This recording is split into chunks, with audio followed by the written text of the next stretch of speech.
When people think of The Simpsons, they think of one of the most recognizable television shows ever created. For more than 3 decades, it's been a colorful comedy filled with jokes, satire, and memorable characters. But buried deep within internet folklore is a story that completely flips that image on its head. It's the legend of the lost episode known as Dead Bart. An episode so disturbing that, according to the story, Fox erased all evidence of its existence, and the show's creators refused to acknowledge it. It's become one of the most famous creepypastas ever written, convincing enough that many people still wonder if there's a grain of truth hidden somewhere behind the fiction. Today we're looking at the full story of Dead Bart, where it came from, and why it's remained one of the internet's most iconic creepypastas. The story begins with an odd detail about The Simpsons' production history. Fox has always counted the show's episodes strangely, because one episode from the first season was deliberately removed from history. The missing episode supposedly carried the production number 7G06 and was titled Dead Bart. The story claims that after the episode was pulled, the production code was reassigned to another Season 1 episode, Moaning Lisa, in an attempt to erase any trace of Dead Bart that ever existed. Apart from the episode title itself, it sounds fairly harmless, but the story builds this mystery by claiming that people who worked on the show refused to discuss it.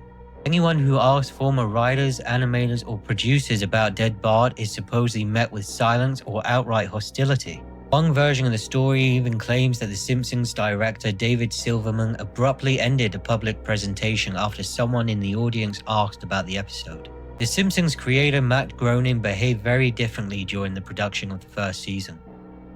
He supposedly became withdrawn, quiet, and visibly disturbed, almost as though something was deeply affecting him.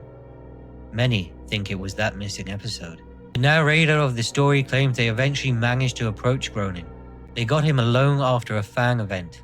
At first, Groening was polite and friendly, but everything changed the moment Dead Bart was mentioned.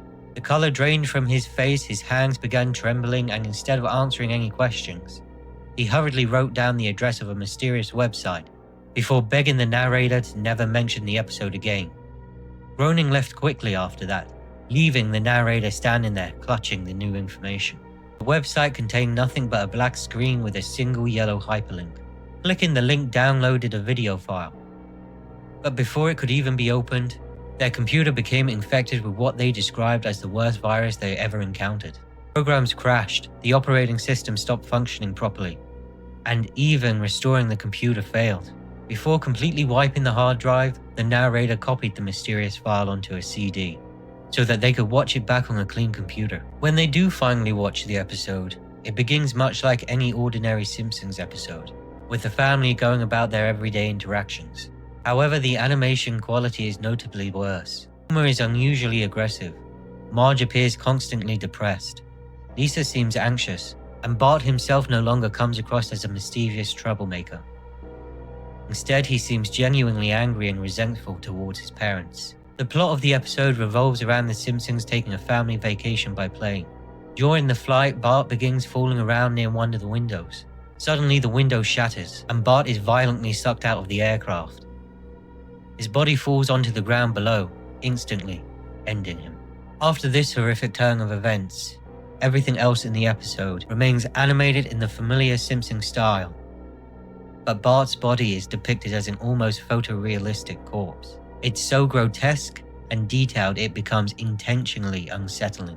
The screen lingers long enough to make viewers deeply uncomfortable before the first act finally ends.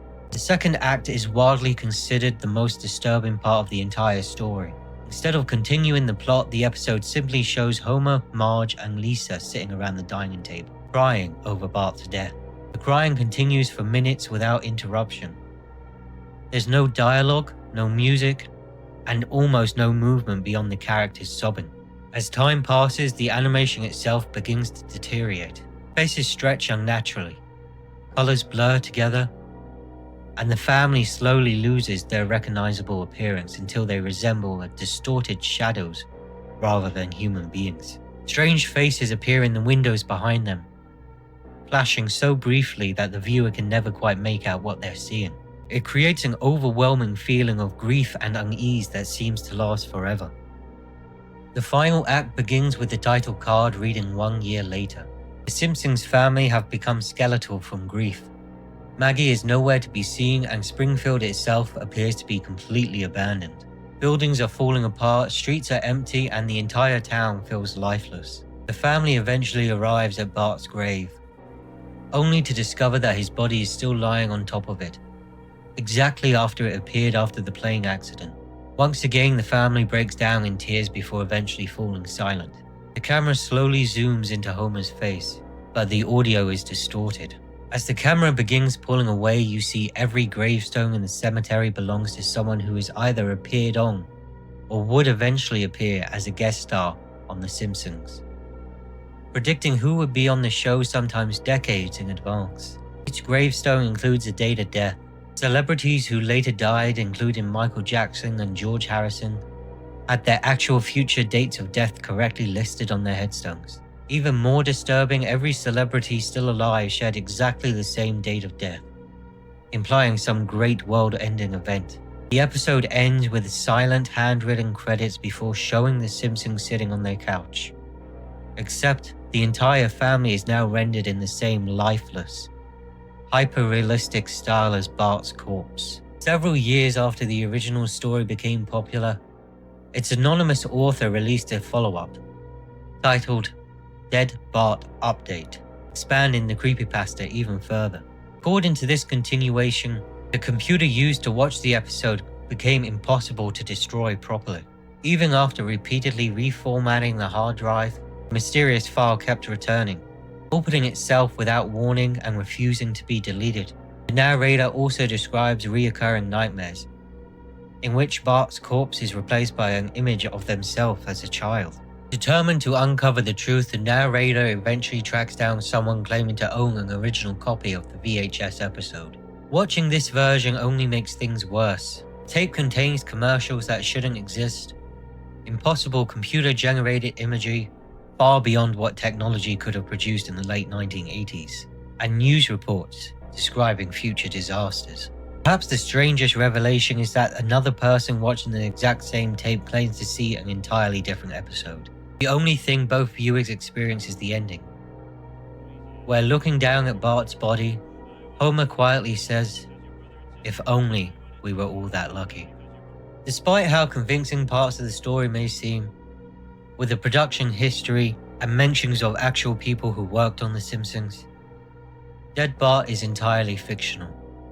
In fact, the video you have been watching in the background is entirely fan-made. The link to this video is in the description so you can watch the full thing yourself.